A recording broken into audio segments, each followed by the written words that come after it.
سید علی گیلانی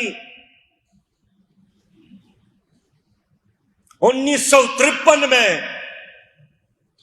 جماعت اسلامی کے رکن بنے تھے، اور رکن بننے کے بعد انہوں نے سرکاری ملازمت چھوڑ دی۔ 1962 میں پہلی بار وہ گرفتار ہو گئے، اور نظر بندی اور قید و بند کا زمانہ 29 سال سے زیادہ ہے۔ 15 سال سید علی گیلانی وہاں کی اسمبلی کے منتخب ممبر رہے، جماعت اسلامی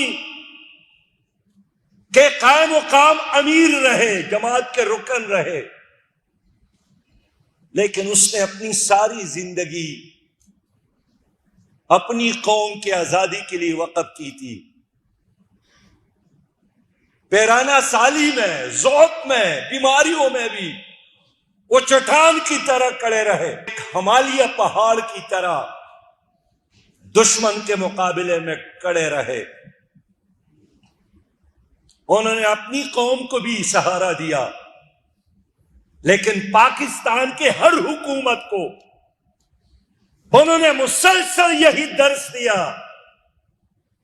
کشمیر کے بغیر پاکستان نامکمل ہے۔ اس نے ہر حکومت کو غیرت دلائی، کشمیر پاکستان کا نامکمل ایجنڈا ہے۔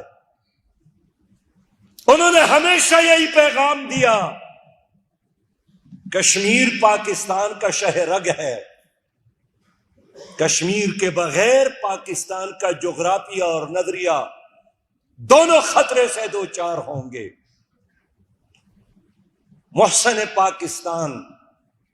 پاکستان کا بیٹا آج ہم سے جدا ہو گیا۔